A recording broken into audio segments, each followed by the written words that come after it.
본인의 장애를 너무 강조하는 순간 지는 거라고 생각을 합니다. 왜냐하면 구직은 뭐 장애 비장애 상관없이 경쟁을 하는 순간들이거든요. 내가 남들보다 더 잘할 수 있는 것, 장애가 있지만이라는 말 대신에 장애가 있어서 뭐뭐도 더 잘할 수 있다, 완성을 할 수 있다, 이런 말들이 더 멋지지 않나라는 생각을 합니다. 네, 안녕하세요. 저는 경기도 성남시에 위치한 한마음복지관에서 사회복지사로 근무하고 있는 최충희 사회복지사이고요. 기획 업무와 직원교육을 담당하고 있습니다. 저는 선천성 골형성 부전증이라는 희귀 질환을 갖고 태어났고요. 뼈를 형성하는 유전자의 변이 때문에 뼈가 단단하게 만들어지지 못하고 뼈가 약해서 잘 부러지고 성장에도 좀 영향이 있어서 저신장 장애를 동반하고 있는 그런 골형성 부전증이라는 장애를 갖고 있습니다. 우리나라의 장애인복지관은 한 200여 개 정도 돼요. 저는 장애인복지관에서 근무를 하고 있는데, 복지관은 장애인분들, 가족분들, 봉사자, 후원자분들이 이용을 하시는 곳인데, 저는 이제 그곳에서 장애인분들의 권리보호나 이런 부분에 있어서 활동을 작년까지 해왔다가 지금은 현재 기획 업무를 하고 있고, 직원분들의 전문성을 높이기 위해서 직원교육이나 복지관 영상 제작, 문화행사 등을 기획하고 있는 그런 지원 업무를 하고 있습니다. 저는 대학을 경영학과를 졸업했기 때문에 관련 분야로 취업 준비를 했었지만 그게 쉽지 않았던 것 같아요. 민간 기업체에서 장애인, 그러니까 그것도 IT 업종에서 장애인 채용은 낯선 환경이었기 때문에 물론 지금도 그렇고요. 그래서 그러다 행정직이 아닌 기술직 공무원으로 전산공무원 장애인 특별 채용을 준비했었는데, 그것도 필기 합격 후에 면접에서만 2번 불합격하면서 좀 좌절을 많이 했고, 집에만 있는 시간이 길어지면서 가족들이 많이 걱정했던 기억이 납니다. 그러다 집 근처 장애인 복지관에 수영장이 있었는데 어머니 권유로 그것을 이용하면서 알게 된 사회복지사, 특수체육교사 등 많은 분들을 알게 되었습니다. 수영장 다니면서 복지관 직원들과 이야기를 나누기 전에는 사회복지사라는 직업 자체에 편견이 있었어요. 장애인이기 때문에 오히려 장애에서 벗어난 평범한 직업을 가지겠다는 생각, 취업을 준비할 때에는 있었고, 그래서 사회복지사를 부정적으로 생각했었는데, 그때 이제 함께 해준 분들께서 해주신 말 중에 춘일이 너는 비장애인 사회복지사가 못하는 일들을 할 수 있는 재주가 있어. 그리고 춘일이 너만이 할 수 있는 일들이 분명히 있어. 너는 생각보다 멋진 놈이야.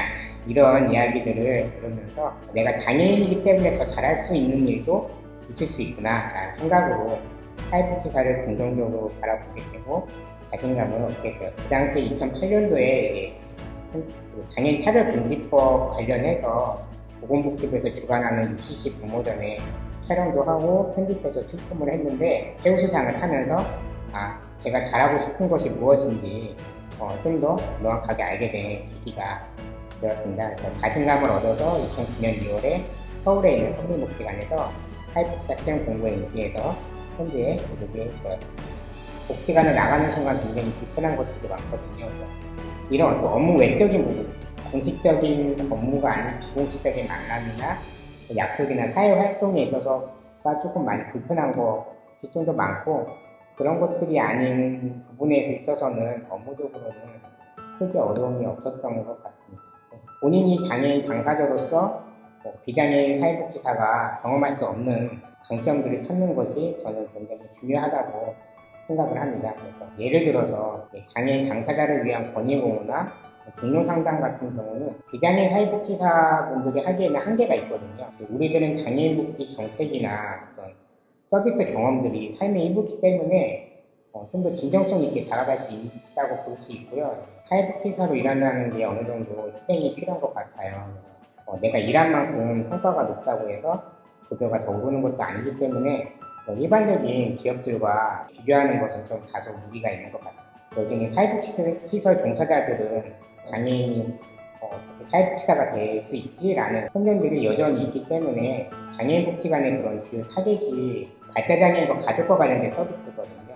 우리와 같은 장애인 당사자들이 담당하기에는 신체적인 한계가 있어요. 우리가 발달장애인분들의 어떤 어려운 행동, 유전적 행동이라고 불리워진 것들을 대응을 할 때 자칫 우리가 이제 폭력의 피해자가 되기도 할 때가 있어서 사실 그런 부분에서 비장애 사회복지사분들도 소진을 많이 하고 있거든요.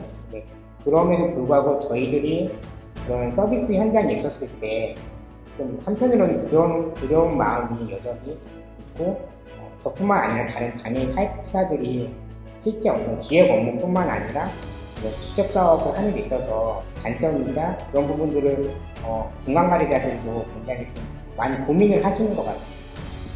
제 성향이 이제 아이 성향인데 결국 이제 아이 성향인 분들이 혼자 있거나 조용한 시간들을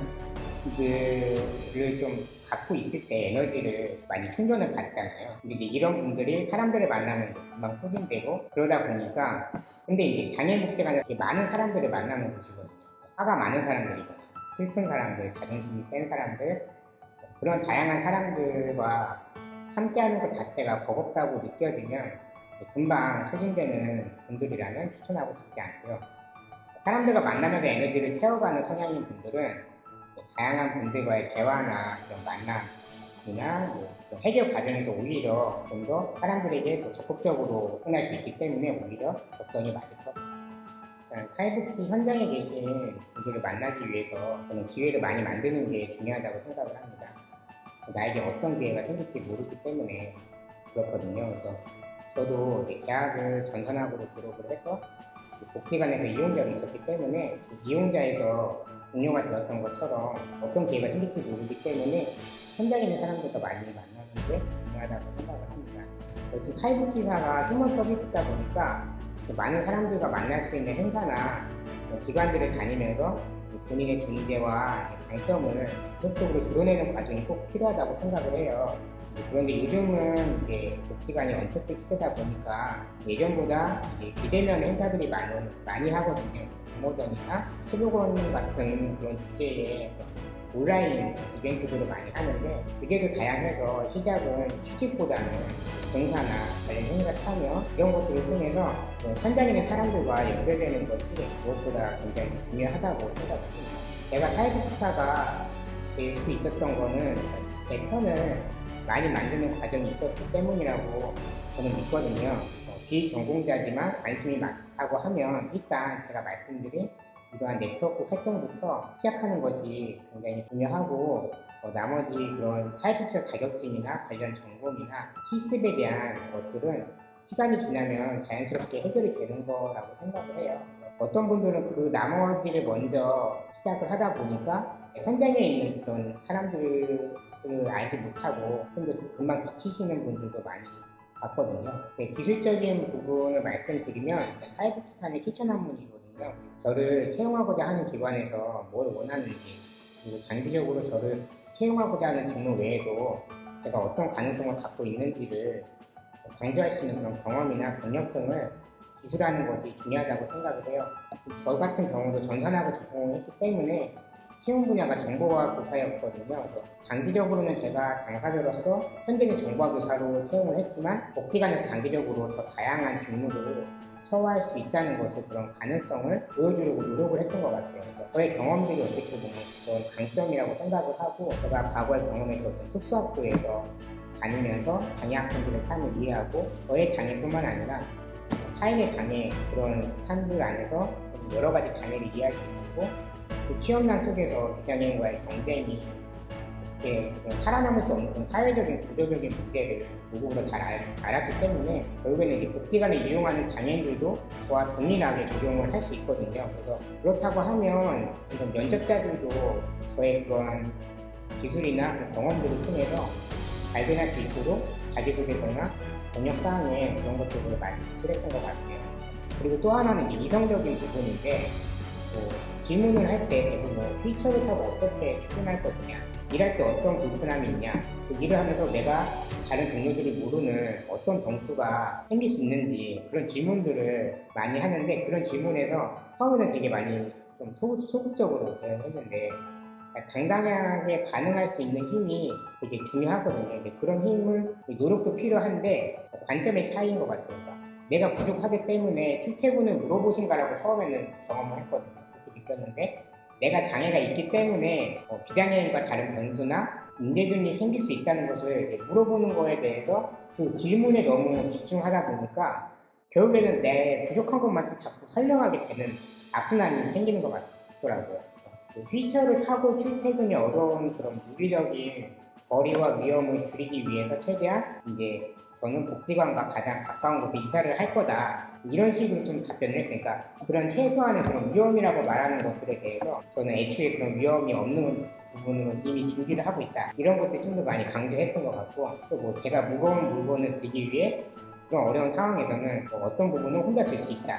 어떤 것은 못 든다. 이런 것을 명확하게 말하는 게 동료들에게 사전에 설명할 때 좀 더 어려움을 강조하는 것이 아니라 함께 할 때 어떤 게 불가능하고 가능한지 그런 의미를 좀 강조했던 것 같아요. 복지관은 장애인의 어떤 취업을 위해 노력하는 기능도 갖고 있거든요. 때문에 직장 동료 또한 마찬가지라고 생각을 해요. 복지관이 어떤 제가 말한 함께라는 의미를 실천을 하는 곳인데 그런 부정적인 질문을 했을 때 제가 답변을 못할 이유가 없거든요. 그럴 수 없다고 보기 때문에 저는 오히려 이러한 함께가 배려가 아닌 권리로서 제가 원하는 업무 환경이 누군가의 도움이 아니라 동료와 나의 영향력이 함께할 때 50이 아니라 100의 힘이 될 수 있다. 그런 것들 좀 더 최대한 긴장하지 않고 설명하려고 노력했던 것 같습니다. 앞서 말한 사회복지사들의 현장 속에 참여하는 것이 되게 중요하다고 생각을 해요. 저는 그 네트워크란 말은 되게 어려운 건 아니라고 생각을 해요.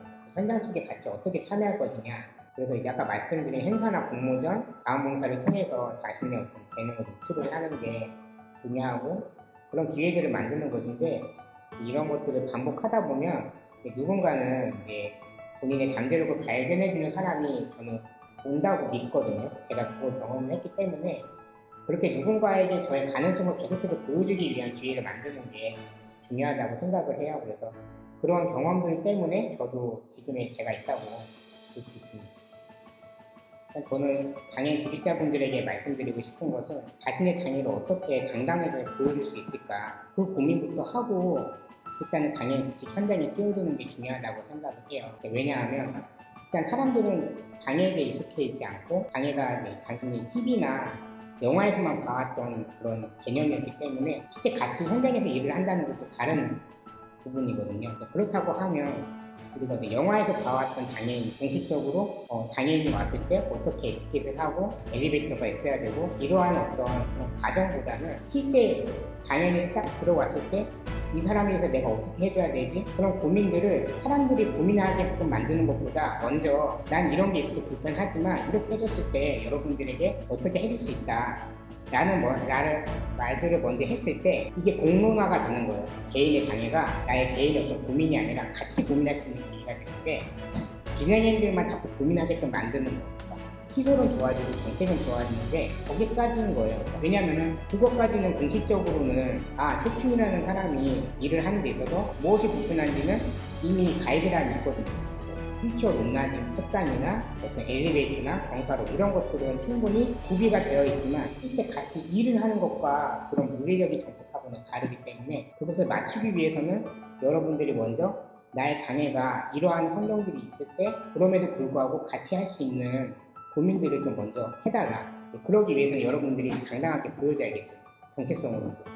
다양성으로서 보여줘야 되는데 여전히 우리는 손상이라는 그런 개념에 익숙해 있고 나의 개인의 문제, 어쨌든 개인의 어떤 그런 잘못이라는 생각을 갖고서 그런 개인의 경험을 똑같이 회사에 가지고 오는 순간 그것을 공감하기에는 오픈하지 않으면 알 수가 없거든요. 그리고 그것들이 계속 쌓이면 힘든 것은 당사자인 구직자분들인 것 같습니다. 저는 가장 중요한 게 본인의 장애를 너무 강조하는 순간 지는 거라고 생각을 합니다. 왜냐하면 구직은 장애 직장에 상관없이 경쟁을 하는 순간들이거든요. 내가 남들보다 더 잘할 수 있는 것. 장애가 있지만이라는 말 대신에 장애가 있어서 뭐뭐도 더 잘할 수 있다, 완성을 할 수 있다. 이런 말들도 멋지지 않나라는 생각을 합니다. 장애가 있어도 최선을 다하는 사람들, 제가 제일 싫어하는 목 중 하나인데요. 부족하지만 최선을 다하는 사람들 이 말과 다를 게 뭐가 있나라는 생각을 해요. 부족한 것을 인정하는 것보다는 왜 자꾸 장애를 부족한 것로만 생각하게 이미 사회는 이미 그런 부분들로 고착화되어 있는데 당사자의 우리라도 나의 능력을 증명해야 되는 그 순간만큼은 정체성이다라는 것을 강조하기 위한 고민들이 필요하다고 생각을 합니다.